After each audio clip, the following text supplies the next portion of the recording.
은밀야단 방문해주셔서 너무나도 감사합니다. 좋아요와 구독은 저에게 큰 힘이 됩니다. 그럼 오늘의 이야기 시작하겠습니다.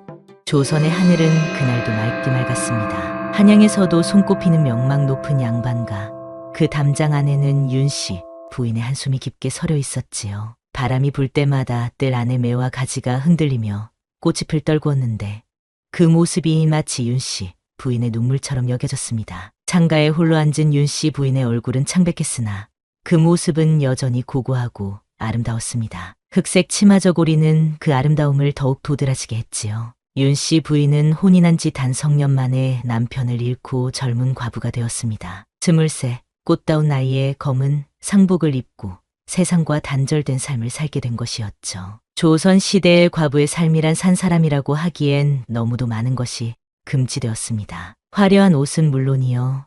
담장 밖을 나서는 것조차 허락되지 않았으니까요. 윤씨 부인의 하루는 기나긴 한숨과 홀로 보내는 밤들로 채워졌습니다. 남편의 위패 앞에 절을 올리고 시어머니를 모시며 침묵 속에서 하루하루를 견디는 것.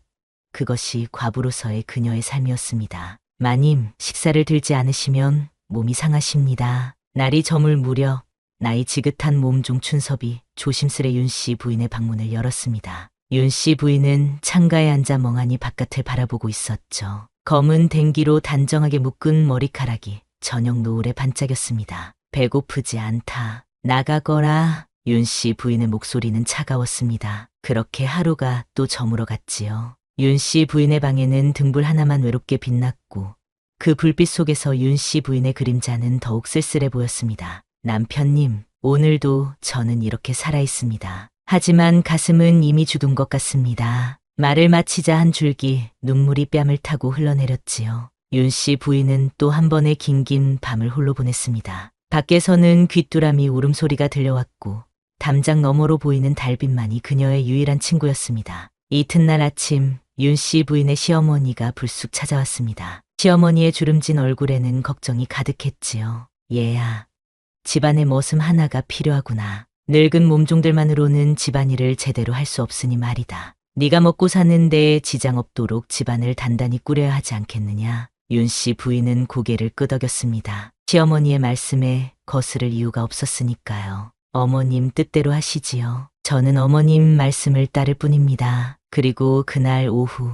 새 머슴이 들어왔습니다. 키 큰 사내 길석이었지요. 길석은 20살 남짓한 젊은이였는데 강렬한 눈빛과 단단한 체격을 가지고 있었습니다. 그가 마당을 쓸고 나무를 패는 모습을 윤씨 부인은 방 안에서 가만히 지켜보았습니다. 땀에 젖은 길석의 단단한 어깨, 거친 손길, 그리고 가끔 집 안을 둘러보는 깊고 검은 눈동자가 윤씨 부인의 시선을 사로잡았습니다. 춘서봐, 저 머슴은 어디서 온 것이냐?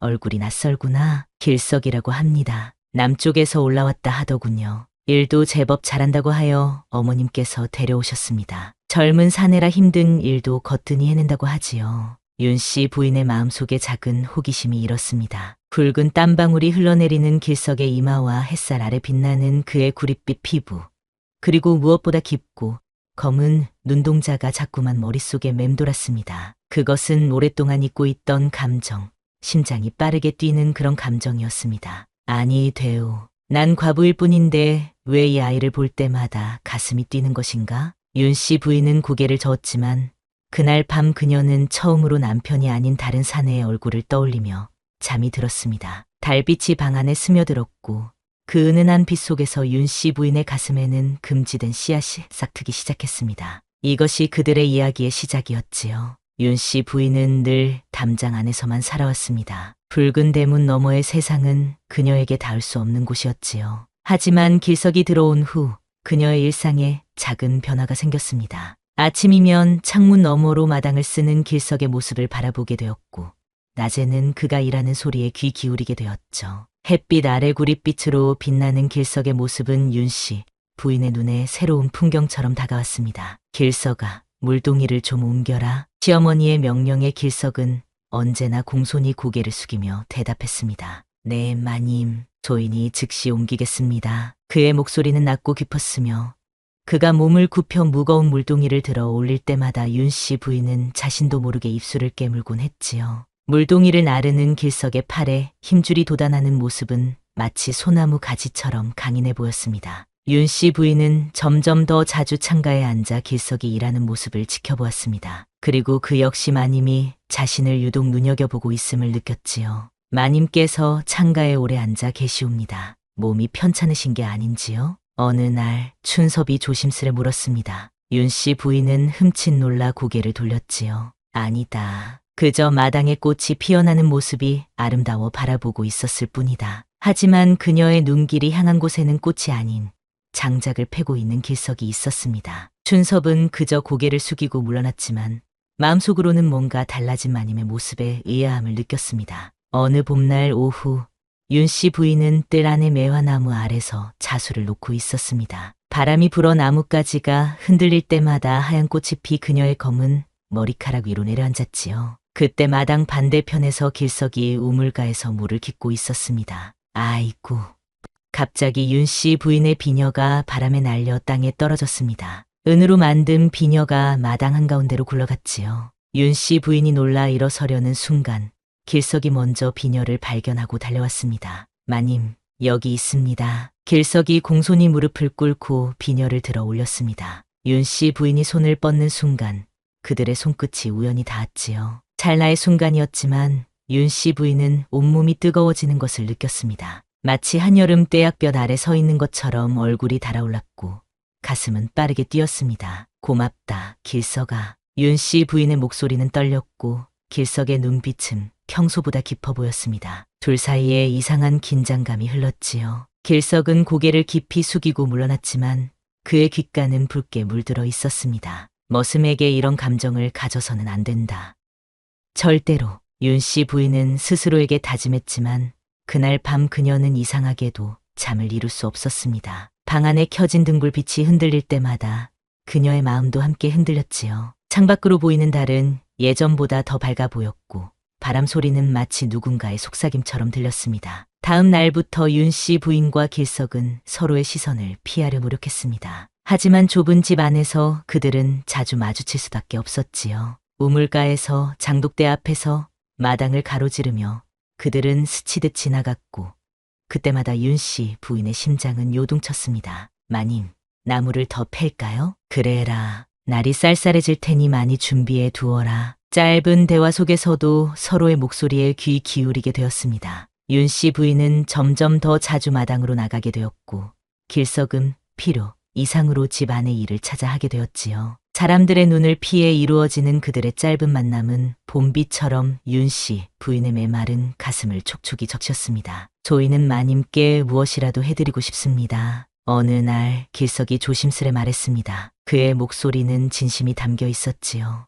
윤 씨 부인은 그 말의 의미를 알면서도 모르는 척했습니다. 내 할 일이나 잘하면 그것으로 충분하다. 하지만 그 말과는 달리 윤 씨 부인의 눈에는 오랫동안 꺼져 있던 불빛이 다시 살아나기 시작했습니다. 담장 안에 갇혀 있던 그녀의 마음이 조금씩 자유를 찾아가고 있었지요. 그녀는 오랜만에 거울 앞에 앉아 자신의 얼굴을 바라보았습니다. 창백했던 뺨에 생기가 돌고 무표정했던 입술에 미소가 어렸습니다. 내가 이렇게 변해도 되는 것인가? 윤 씨 부인은 스스로에게 물었지만 이미 그녀의 마음속에는 길석을 향한 감정이 봄꽃처럼 피어나고 있었습니다. 금지된 사랑의 씨앗이 조금씩 자라나고 있었지요. 윤 씨 부인은 늘 밤이면 창가에 앉아 조용히 달을 바라보는 습관이 있었습니다. 달빛은 검은 머리카락 위에 은색 물결을 만들었고 그녀의 창백한 얼굴은 달빛 아래 더욱 신비롭게 빛났지요. 이날 밤도 윤 씨 부인은 창가에 앉아 하늘을 올려다보고 있었습니다. 구름 한 점 없는 밤하늘에는 달이 유독 밝게 빛나고 있었습니다. 오늘따라 달이 유난히 밝구나. 윤 씨 부인의 나직한 중얼거림이 고요한 방 안에 울렸습니다. 그때 담장 너머에서 인기척이 들려왔지요. 윤 씨 부인은 귀를 기울였습니다. 밤 기운이 깊어 모두가 잠든 시각이었습니다. 누군가가 이 시간에 깨어 있다는 것은 흔치 않은 일이었지요. 누구일까? 호기심에 이끌려 윤 씨 부인은 조심스럽게 창문을 열고 밖을 내다보았습니다. 마당 한 구석에서 길석이 홀로 물을 마시고 있었지요. 달빛 아래 선 길석의 모습은 낮에 보던 것과는 사뭇 달랐습니다. 강인하면서도 외로워 보였지요. 그의 어깨에는 하루의 피로가 묻어났고 그림자는 길게 땅 위에 드리워져 있었습니다. 윤 씨 부인은 잠시 망설였습니다. 하지만 그대로 창문을 닫기에는 마음이 허락하지 않았지요. 그녀는 조용히 방문을 열고 마당으로 나섰습니다. 밤이슬이 맺힌 풀잎이 그녀의 발끝을 적셨고 달빛은 그녀의 발걸음을 은은하게 비추었습니다.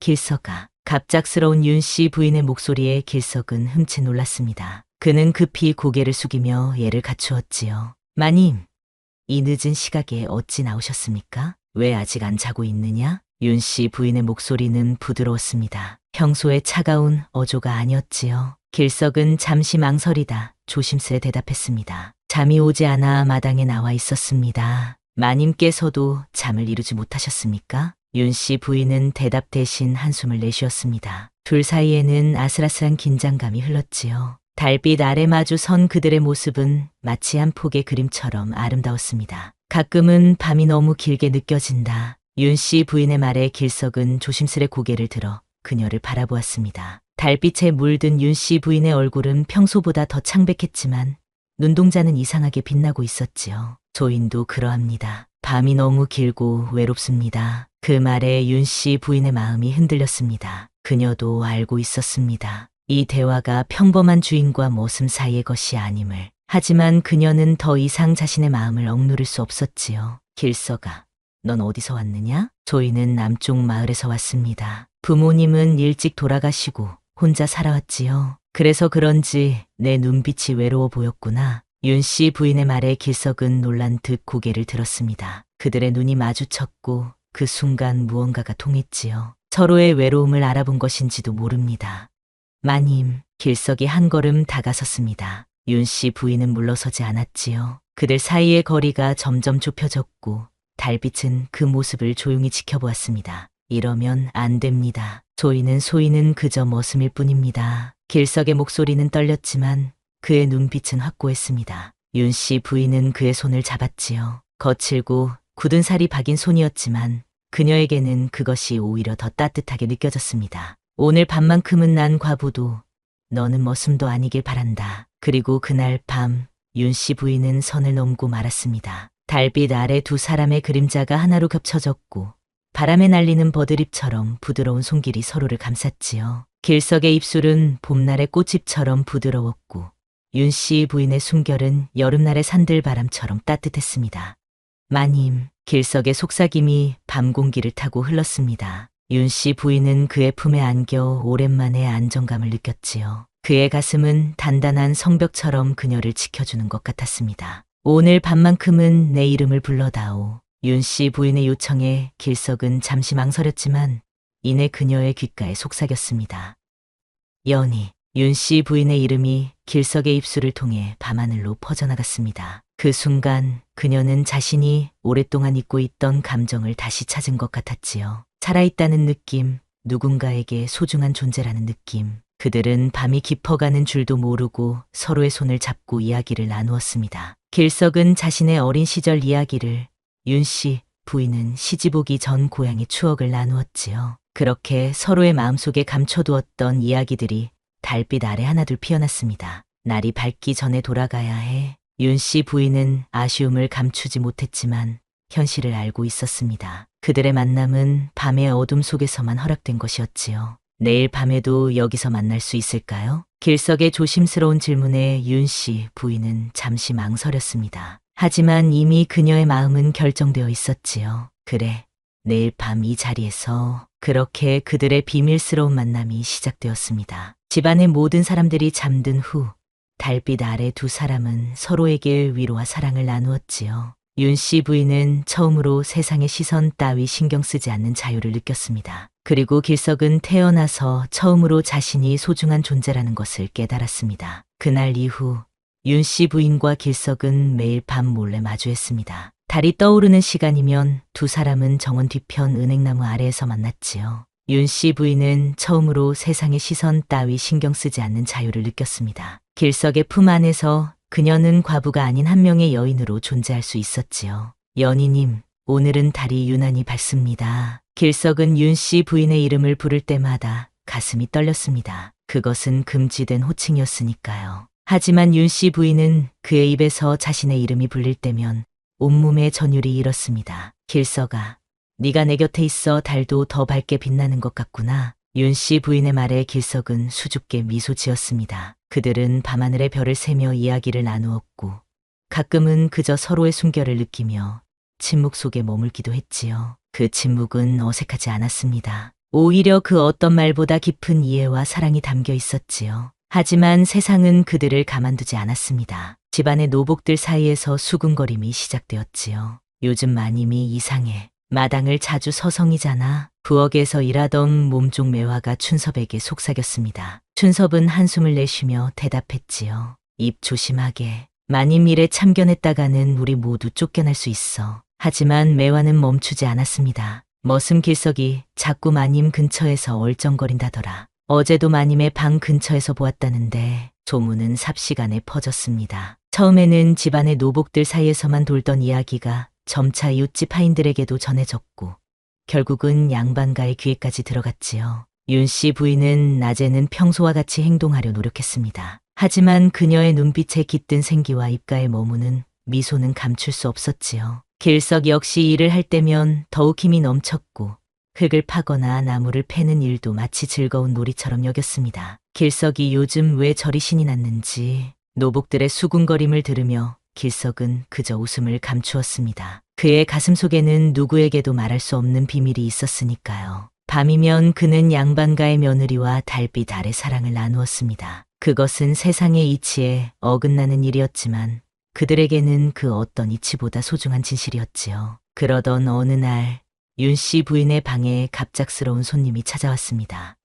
친정어머니였지요. 윤 씨 부인은 깜짝 놀라 급히 자리에서 일어났습니다. 어머님, 어찌 갑자기 오셨습니까? 친정어머니의 표정은 어두웠습니다. 그녀는 주변을 살피더니 문을 굳게 닫고 낮은 목소리로 말했지요. 윤 씨야, 네가 요즘 머슴과 수상하다는 말이 있다. 윤 씨 부인의 얼굴이 창백해졌습니다. 심장이 빠르게 뛰기 시작했고 손끝이 떨려왔지요. 하지만 그녀는 침착함을 유지하려 노력했습니다. 무슨 말씀이신지 소녀는 집안의 도리를 다하며 살고 있습니다. 친정어머니는 차가운 눈빛으로 딸을 바라보았습니다. 그 눈빛에는 실망과 분노가 섞여 있었지요. 과부가 살 길은 단 하나다. 절대 입을 다물어야 한다는 것. 친정어머니의 목소리는 차가웠습니다. 윤 씨 부인은 고개를 숙였지만 마음속으로는 반항심이 일었습니다. 왜 나는 평생 입을 다물어야 하는가? 왜 나만 사랑하면 안 되는가?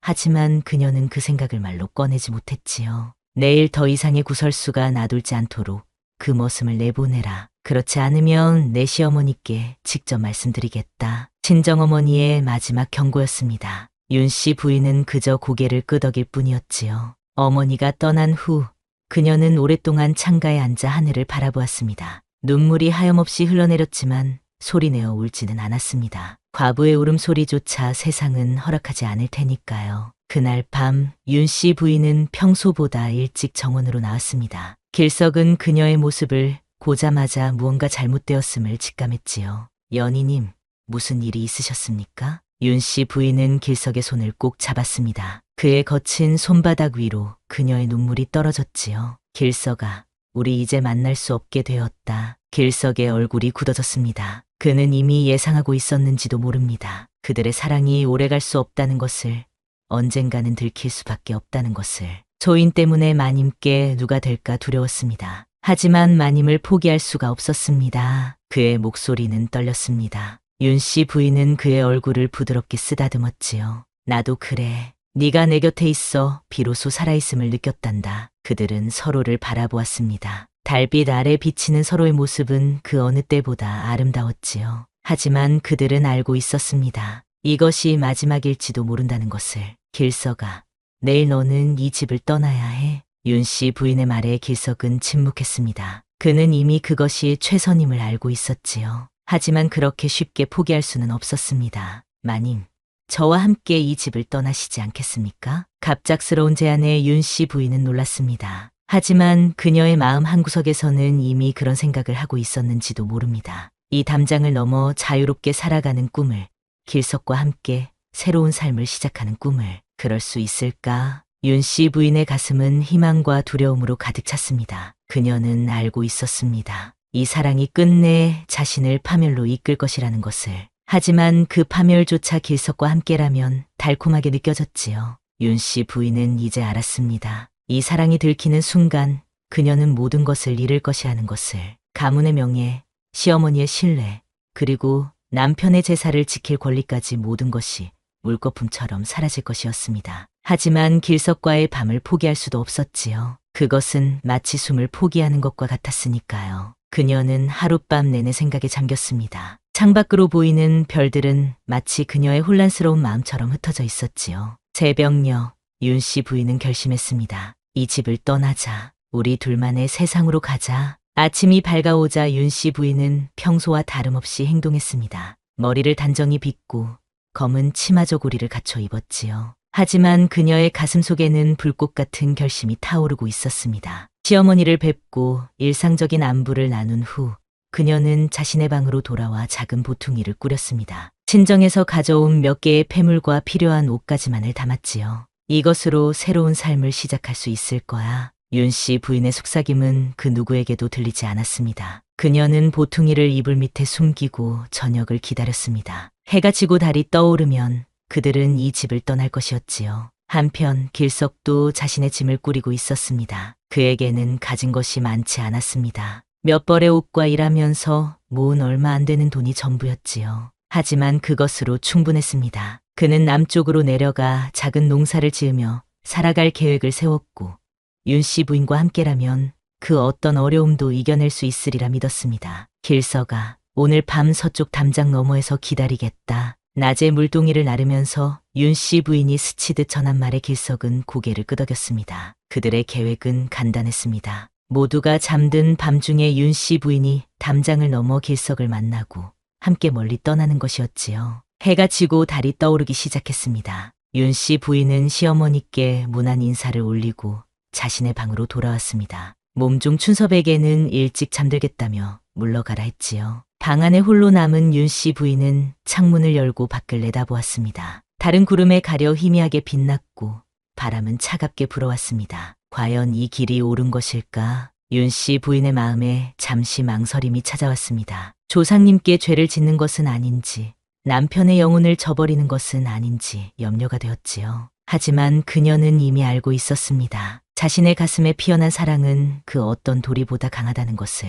시간이 흘러 밤이 깊어갔습니다. 윤 씨 부인은 보퉁이를 들고 조용히 방문을 열었습니다. 복도는 어두웠고 집안은 고요했지요. 그녀는 숨을 죽이며 뒤뜰로 향했습니다. 담장 너머에는 길석이 기다리고 있을 터였습니다. 그러나 서쪽 담장에 도착한 윤 씨 부인은 이상한 느낌을 받았습니다. 주변이 너무 조용했지요. 길석의 기척이 느껴지지 않았습니다. 길석아, 여기 있느냐? 윤 씨 부인의 속삭임은 대답 없이 바람에 흩어졌습니다. 그녀는 담장 위로 올라가 바깥을 살펴보았지만 길석의 모습은 어디에도 보이지 않았지요. 길석아, 내 마음을 모르느냐? 윤 씨 부인의 목소리에는 절박함이 묻어났습니다. 그때 어디선가 발자국 소리가 들려왔습니다. 윤 씨 부인은 숨을 죽이고 소리가 나는 방향을 주시했지요. 그곳에서 나타난 것은 길석이 아닌 집안의 노복 삼돌이었습니다. 마님, 어찌 이 밤중에 담장에 올라 계십니까? 잠돌의 목소리에 윤 씨 부인은 당황했습니다. 그녀는 급히 담장에서 내려와 평정을 되찾으려 노력했지요. 밤이 아름다워 잠시 바깥 구경을 하고 싶었다. 네가 본 것은 아무에게도 말하지 마. 잠돌은 의심스러운 눈빛으로 윤 씨 부인을 바라보았지만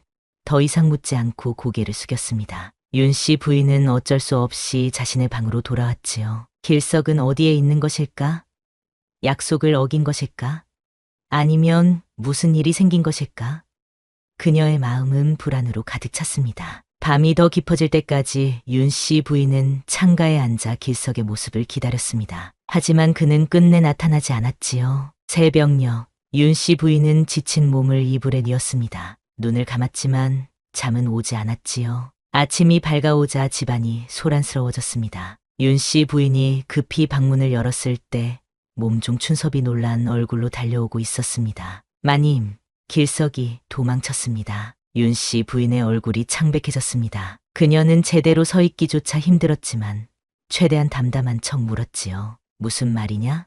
어찌된 일이냐? 새벽에 살펴보니 길석에 방이 비어 있었고 그의 짐도 모두 사라졌더군요. 어디로 갔는지 흔적도 없습니다. 그 말을 듣는 순간 윤 씨 부인의 가슴에 무언가가 무너져 내렸습니다. 그녀는 길석이 자신을 두고 혼자 떠났다고 생각했지요. 배신감과 슬픔이 그녀의 마음을 찢어놓았습니다. 그렇구나, 큰일을 벌이는구나. 그녀는 담담하게 대답했지만 속으로는 피눈물을 흘렸습니다. 모든 것을 내던질 준비가 되어 있었는데 길석은 그녀를, 그들의 사랑을 포기한 것인가? 그날 오후 그녀의 방에 시어머니가 찾아왔습니다. 어젯밤 일이 있었다더구나. 네가 담장을 넘으려 했다는. 시어머니의 목소리는 냉정했습니다. 윤 씨 부인은 고개를 숙였지요. 어머님, 소녀가 잠시 정신이 혼미하여 그랬습니다. 용서하여 주십시오. 시어머니는 한참을 윤 씨 부인을 바라보다가 한숨을 내쉬었습니다. 다행히 그 머슴이 사라졌구나.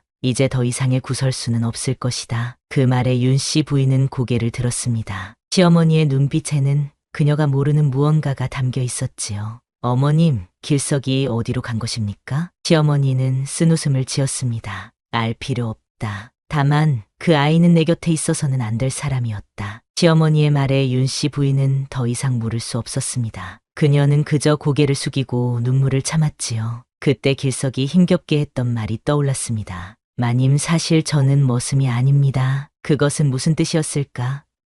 그가 마지막으로 하려 했던 말은 무엇이었을까?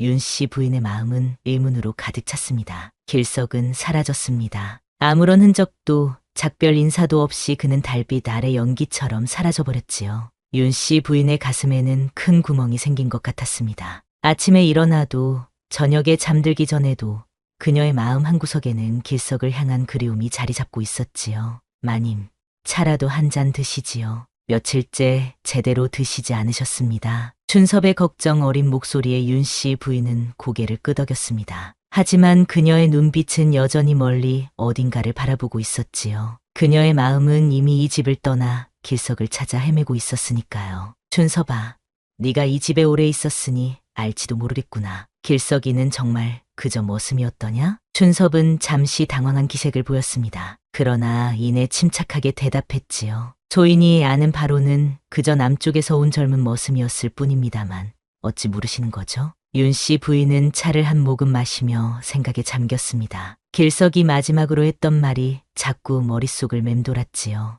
아니다. 그저 궁금했을 뿐이다. 윤 씨 부인은 더 이상 묻지 않았습니다. 하지만 그녀의 마음속에는 의문이 쌓여갔지요. 시어머니의 태도, 길석의 갑작스러운 사라짐, 그리고 그가 남기려 했던 마지막 말까지 모든 것이 수수께끼 같았습니다. 며칠이 지난 어느 날 윤 씨 부인은 길석의 빈 방을 찾았습니다. 그가 머물던 작은 공간은 이미 깨끗이 치워져 있었지요. 하지만 윤 씨 부인은 무언가를 찾고 싶었습니다. 길석이 남긴 어떤 흔적, 어떤 단서라도 말입니다. 구석구석을 살펴보던 그녀는 바닥 판자 하나가 약간 들려있는 것을 발견했습니다. 조심스럽게 판자를 들어올리자 그 아래에는 작은 보따리가 숨겨져 있었지요. 윤 씨 부인의 손이 떨렸습니다. 그녀는 주변을 살핀 후 급히 보따리를 품에 안고 자신의 방으로 돌아왔습니다. 문을 굳게 닫고 윤 씨 부인은 보따리를 풀었습니다. 그 안에는 낡은 비단 조각에 쌓인 무언가가 있었지요. 조심스럽게 비단을 펼치자 그 안에서 나온 것은 한 장의 편지와 작은 옥패였습니다. 이것은 윤 씨 부인은 놀라움을 감추지 못했습니다. 옥패에는 정자가 새겨져 있었고 그것은 양반가의 가문을 상징하는 것이었지요. 그녀는 떨리는 손으로 편지를 펼쳤습니다. 저는 정씨 가문의 마지막 자손입니다. 아버지께서는 억울한 누명을 쓰고 집안이 멸문당했습니다. 살아남은 저는 복수를 위해 신분을 감추고 살아왔습니다. 편지의 내용을 읽어내려가며 윤 씨 부인의 눈에서는 눈물이 흘러내렸습니다. 길석은 사실몰락한 양반가의 후손이었던 것입니다. 그의 아버지는 억울한 누명을 쓰고 집안이 멸문당했고 살아남기 위해 그는 신분을 감추고 머슴이 된 것이었지요. 저는 제 가족의 원수를 갚기 위해 살아왔습니다. 그런데 마님을 사랑해버렸습니다. 이 마음은 복수심보다 더 강했지만 결국 저는 선택해야 했습니다. 윤 씨 부인은 편지를 가슴에 꼭 안았습니다. 이제 모든 것이 이해되었지요. 길석이 그녀를 두고 떠난 이유, 그가 마지막으로 하려 했던 말의 의미까지. 길석아, 네가 양반이었단 말이냐? 윤 씨 부인의 마음은 복잡했습니다. 그가 양반이었다면 그들의 사랑은 금지된 것이 아니었을지도 모릅니다. 하지만 그의 가문은 이미 멸문당했고 그는 복수를 위해 살아가고 있었지요. 그런 그에게 자신은 어떤 존재였을까? 윤 씨 부인은 생각했습니다. 편지의 마지막 부분을 다시 읽었습니다. 마님께서는 저를 잊으셔야 합니다. 제가 가는 길은 위험하고 돌아올 수 없는 길일지도 모릅니다. 마님을 사랑했기에 마님을 지키기 위해 떠납니다. 이것이 제가 할 수 있는 유일한 방법입니다. 윤 씨 부인의 눈에서는 눈물이 멈추지 않았습니다. 길석은 그녀를 위해, 그녀를 지키기 위해 떠난 것이었지요. 그는 자신의 복수심과 사랑 사이에서 결국 그녀의 안전을 선택한 것입니다. 어리석은 사람, 내가 원하는 것은 내 곁에 있는 것뿐인데 윤 씨 부인은 속삭였습니다. 하지만 이미 늦었지요. 길석은 사라졌고 그가 어디로 갔는지 무엇을 하고 있는지 알 수 없었습니다. 그날 밤 윤 씨 부인은 오랜만에 집 밖으로 나갔습니다. 달빛 아래 그녀의 발걸음은 가벼웠지요. 그녀는 담장을 넘어 마을로 향했습니다. 과부의 몸으로 밤중에 돌아다니는 것은 위험한 일이었지만 그녀는 더 이상 두렵지 않았습니다. 길석을 찾아야 했으니까요.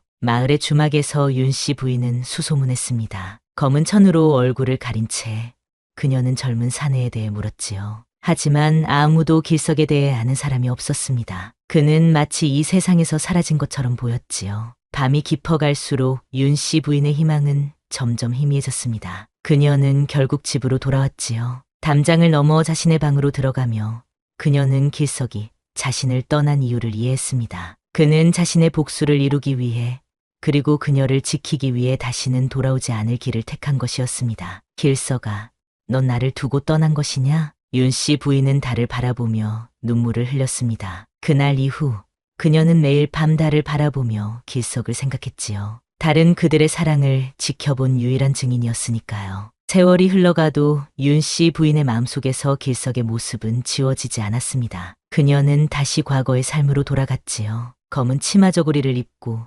남편의 제사를 모시며 시어머니를 모셨습니다. 하지만 그녀의 눈빛에는 전과는 다른 깊이가 있었습니다. 그것은 한 번 사랑해 본 사람만이 가질 수 있는 깊이였지요. 길석은 마님을 위해 떠났습니다. 그는 복수를 하기 위해 그리고 그녀를 지키기 위해 다시는 돌아오지 않을 길을 택했지요.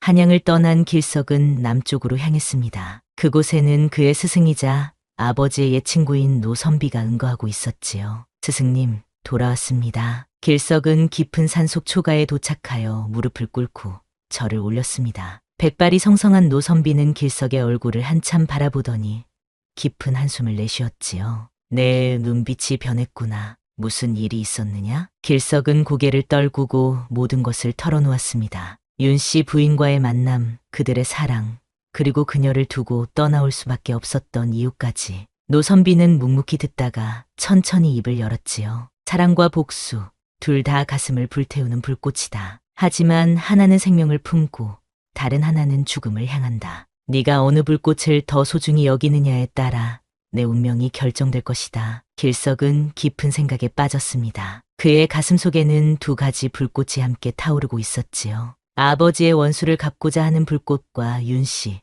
부인을 향한 사랑의 불꽃. 그 둘 사이에서 그는 갈등했습니다. 스승님, 저는 복수를 이루고 싶습니다. 하지만 그녀를 잊을 수 없습니다. 노선비는 미소를 지었습니다. 그것은 슬픔과 이해가 섞인 미소였지요. 그렇다면 먼저 내 자신을 강하게 만들어라. 네가 약하면 어느 것도 지킬 수 없다. 그날부터 길석은 스승의 가르침 아래 무예와 학문을 익혔습니다. 낮에는 칼을 휘두르고 밤에는 책을 읽었지요. 그의 몸은 더욱 단단해졌고 마음은 더욱 깊어졌습니다. 하지만 그의 가슴 속에는 여전히 윤 씨 부인을 향한 그리움이 자리 잡고 있었지요. 매일 밤 길석은 달을 바라보았습니다. 윤 씨 부인도 같은 달을 바라보고 있을까?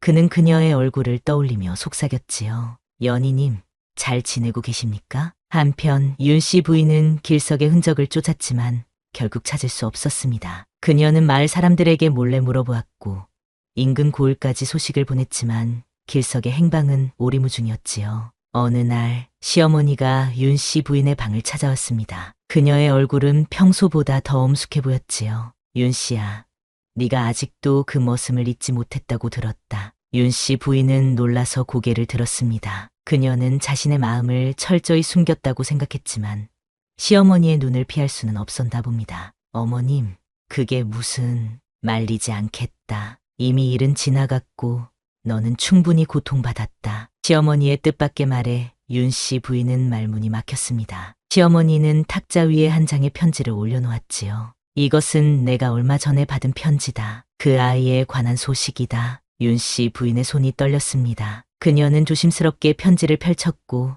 그 안에 적힌 내용을 읽자 놀라움을 감추지 못했지요. 길석이 과거에 응시했다고요? 시어머니는 고개를 끄덕였습니다. 그 아이는 정씨 가문의 후손이었다. 그의 아버지는 내 남편의 친구였지. 하지만 모함을 받아 억울하게 죽었고 가문은 몰락했다. 그 아이가 우리 집에 머슴으로 들어온 것도 모두 계획이 있었던 것이지. 윤 씨 부인은 충격을 금치 못했습니다. 시어머니가 모든 것을 알고 있었다니요. 그러나 더 놀라운 것은 그 다음이었습니다. 그 아이가 이번 과거에서 장원급제했다는 소식이 들려왔다. 이제 그는 조정의 벼슬아치가 될 것이다. 윤 씨 부인의 눈에서는 뜨거운 눈물이 흘러내렸습니다. 길석이 과거에 급제했다니, 그가 무가가 아닌 문과에 응시했다니 모든 것이 믿기지 않았습니다. 그런데 어찌 이 소식을 알려주시는 것입니까? 시어머니는 한참을 침묵하다가 말했습니다. 네가 행복하길 바라서다. 남편이 죽은 후 너는 한 번도 웃지 않았다. 그런데 그 아이가 왔을 때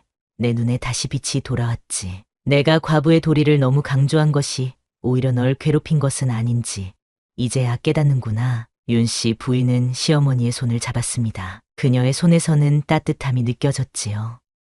어머님, 과부로 살아가는 것이 얼마나 힘든지 나도 안다. 내가 너무 엄격했던 것 같구나. 시어머니의 눈에도 눈물이 맺혔습니다. 그녀 역시 남편을 일찍 잃고 아들을 홀로 키워낸 과부였으니까요. 하지만 이미 그 아이는 멀리 떠났다. 그리고 이제는 벼슬아치가 되어 돌아오지 않을 것이다. 윤 씨 부인은 알고 있었습니다. 길석이 장원급제했다는 것은 그가 자신의 신분을 되찾았다는 의미였습니다. 이제 그는 더 이상 머슴이 아닌 높은 벼슬에 오를 양반이 될 것이었지요. 그리고 그런 그에게 과부인 자신은 어울리지 않을 것이라고 생각했습니다. 길석이 이제 자신의 꿈을 이루게 되었군요. 윤 씨 부인의 목소리는 떨렸지만 그 안에는 진심 어린 기쁨이 담겨 있었습니다. 그녀는 길석을 진심으로 사랑했기에 그의 성공을 자신의 기쁨으로 여겼지요. 어머님, 감사합니다. 이 소식을 알려주셔서. 시어머니는 윤 씨 부인의 손을 꼭 잡았습니다. 이제 어떻게 할 것이냐? 윤 씨 부인은 창밖을 바라보았습니다. 봄이 오고 있었지요.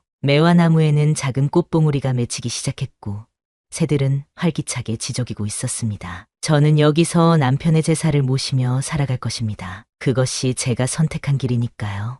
시어머니의 눈에 존경의 빛이 어렸습니다. 윤 씨 부인의 결정은 쉽지 않았을 테니까요. 하지만 그것은 그녀가 선택한 길이었습니다. 길석을, 그들의 사랑을 가슴 깊이 간직한 채 그녀는 자신의 삶을 살아가기로 한 것이었지요. 그날 밤 윤 씨 부인은 오랜만에 편안한 잠을 이루었습니다. 꿈속에서 그녀는 길석과 함께 넓은 들판을 걷고 있었지요. 그들 사이에는 더 이상 신분의 장벽도 과부의 굴레도 없었습니다. 그저 서로를 사랑하는 두 사람이었을 뿐이었지요. 몇 년이 흘렀습니다. 한양의 거리는 여전히 분주했고 계절은 변함없이 돌아왔지요. 윤 씨 부인은 변함없이 과부의 삶을 살아가고 있었습니다. 그녀의 시어머니는 지난해 세상을 떠났고 이제 그녀는 홀로 집을 지키게 되었지요. 머리카락에는 어느새 하얀 실이 섞이기 시작했지만 그녀의 자태는 여전히 고고했습니다. 가을이 깊어가던 어느 날 윤 씨 부인은 뜻밖의 소식을 들었습니다. 길석이 무가에 급제하여 장수가 되었다는 소식이었지요. 그녀는 소식을 전해 들은 후 오랫동안 창가에 앉아 있었습니다. 마음속으로는 기쁨과 슬픔이 교차했지요. 길석이가 장수가 되었구나. 이제는 정말 돌아오지 않을 거야. 윤 씨 부인은 중얼거렸습니다. 그녀는 이미 길석을 자신의 기억 속에만 간직하기로 결심했지만 그래도 가끔은 그를 다시 만날 수 있지 않을까 하는 희망을 품고 있었지요. 하지만 이제 그는 높은 벼슬에 올랐고 그들의 세계는 더욱 멀어졌습니다. 조인 춘섭입니다. 마님, 손님이 오셨습니다. 춘섭의 목소리에 윤 씨 부인은 생각에서 깨어났습니다. 손님이라니 누구일까요? 그녀는 거의 찾아오는 이가 없었으니까요. 누구신가? 본인을 밝히지 않으셨습니다만 관복을 입은 분이십니다. 매우 급하게 마님을 뵙고 싶다 하십니다. 윤 씨 부인의 심장이 빠르게 뛰기 시작했습니다. 관복을 입은 사람이라니 설마 길석이? 아니, 그럴 리 없습니다. 그는 이미 그녀의 삶에서 사라진 사람이었으니까요. 들여보내거라. 윤 씨 부인은 침착하게 대답했지만 그녀의 손은 떨리고 있었습니다. 잠시 후 방문이 열리고 관복을 입은 사내가 들어왔습니다. 그는 얼굴을 가리고 있었지요. 무슨 일로 오셨습니까? 윤 씨 부인의 목소리는 담담했습니다. 사내는 천천히 얼굴을 가리던 천을 내렸고 그 순간 윤 씨 부인은 숨을 멈췄습니다. 그 사람은 바로 길석이었지요. 많이 연희님. 길석의 목소리는 예전보다 더 깊어져 있었습니다. 그의 얼굴은 더 성숙해져 있었고 눈빛은 여전히 깊고 검었지요. 윤 씨 부인은 말을 잃었습니다. 수년간 꿈에서만 보던 사람이 이렇게 눈앞에 나타나다니 믿기지 않았습니다. 길석아, 네가 정말로 돌아왔구나. 윤 씨 부인의 목소리가 떨렸습니다. 그녀는 자신도 모르게 손을 뻗었지만 이내 멈추었지요. 그들은 이제 다른 세계의 사람들이었으니까요. 돌아왔습니다. 그동안 잘 지내셨습니까? 길석의 눈에는 깊은 그리움이 담겨 있었습니다.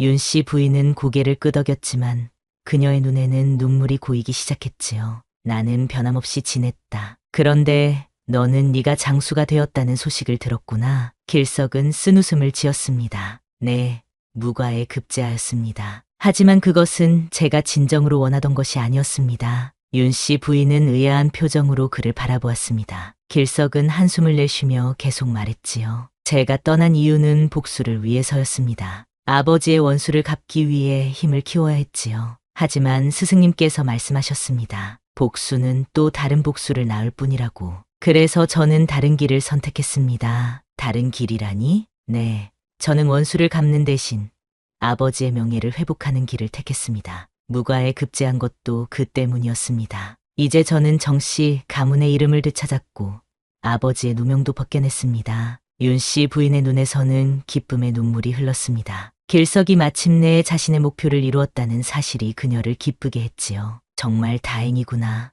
이제 내 마음에 평화가 찾아왔겠구나. 길석은 고개를 저었습니다. 아니요, 마님. 제 마음에는 여전히 큰 구멍이 있습니다. 그것은 마님을 떠나온 후로 계속 저를 괴롭혀왔지요. 둘 사이에 침묵이 흘렀습니다. 오랜 시간이 흘렀지만 그들의 마음은 변하지 않았지요. 하지만 이제 그들은 다시 만날 수 없는 사이가 되었습니다. 그는 조정의 벼슬아치이고 그녀는 여전히 과부였으니까요. 길석아, 이제 너는 다시 돌아가야 한다. 우리는 이루어질 수 없는 사랑이었다. 윤 씨 부인의 목소리는 담담했지만 그 안에는 깊은 슬픔이 담겨 있었습니다. 길석은 그녀에게 다가가 무릎을 꿇었지요. 마님, 제가 이곳에 온 것은 단순히 인사를 드리기 위함이 아닙니다. 저는 마님께 청혼하러 왔습니다. 윤 씨 부인은 놀라서 고개를 들었습니다. 그의 말을 제대로 들은 건지 의심스러웠지요. 무슨 말을 하는 거냐?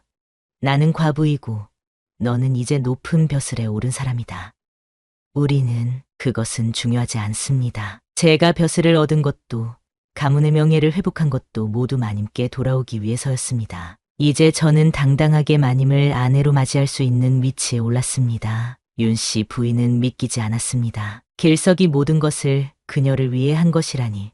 그녀의 가슴은 기쁨으로 가득 찼지만 한편으로는 두려움도 있었지요. 하지만 세상의 눈이 과부가 재혼한다는 것은 세상의 눈은 중요하지 않습니다. 우리의 행복이 더 중요합니다. 그리고 임금님께서도 허락하셨습니다. 윤 씨 부인은 깜짝 놀랐습니다. 임금님께서 허락했다니 무슨 말인가요? 임금님께서? 네, 제가 아버지의 누명을 벗기는 과정에서 임금님께 직접 아를 기회가 있었습니다. 그때 제가 마님에 대한 이야기도 말씀드렸지요. 임금님께서는 과부의 재혼을 허락하셨고 특별히 저희의 혼인을 축복해 주셨습니다. 윤 씨 부인의 눈에서는 눈물이 멈추지 않았습니다. 그녀는 꿈을 꾸는 것만 같았지요. 길석은 그녀의 손을 조심스럽게 잡았습니다. 연희님, 저와 함께 새로운 삶을 시작하시겠습니까? 윤 씨 부인은 잠시 고민했습니다. 그녀의 마음속에는 여전히 망설임이 있었지요. 하지만 길석의 진심 어린 눈빛을 바라보니 모든 망설임이 사라졌습니다. 그래, 길석아, 함께 가자. 그렇게 윤 씨 부인과 길석은 마침내 하나가 되었습니다. 그들은 한양을 떠나 남쪽 고향으로 내려갔고 그곳에서 새로운 삶을 시작했지요. 세상의 시선은 여전히 따갑게 그들을 바라보았지만 그들은 더 이상 그것에 얽매이지 않았습니다. 그들에게는 서로가 있었으니까요. 하지만 세상을 떠나는 날까지 윤 씨 부인은 길석이라는 이름을 한 번도 입 밖에 내지 않았습니다. 그녀는 그를 늘 당신이라고 불렀지요. 그 이름을 부르는 것만으로도 그녀의 가슴이 떨렸기 때문입니다. 그것은 그들만의 비밀이었고 그들의 사랑의 증거였습니다. 우리는 이루어질 수 없는 사랑이었다. 윤 씨 부인은 종종 이렇게 말했습니다. 그러면 길석은 미소를 지으며 대답했지요. 아니요, 우리는 운명이었습니다. 어떤 장벽도 우리를 갈라놓을 수 없었지요. 그렇게 그들은 평생 서로를 사랑하며 살았습니다. 그들의 이야기는 오랫동안 사람들의 입에 오르내렸고 결국은 하나의 전설이 되었지요. 금지된 사랑을 뛰어넘어 진정한 행복을 찾은 과부와 머슴의 이야기. 그것은 시간이 흘러도 사람들의 가슴을 뜨겁게 하는 사랑의 이야기로 남았습니다. 이 이야기는 우리에게 묻고 있습니다. 윤 씨 부인과 길석의 사랑은 결국 운명이었을까요? 아니면 단순한 일탈이었을까요? 그들이 모든 장벽을 뛰어넘어 함께할 수 있었던 것은 진정한 사랑의 힘이었을까요?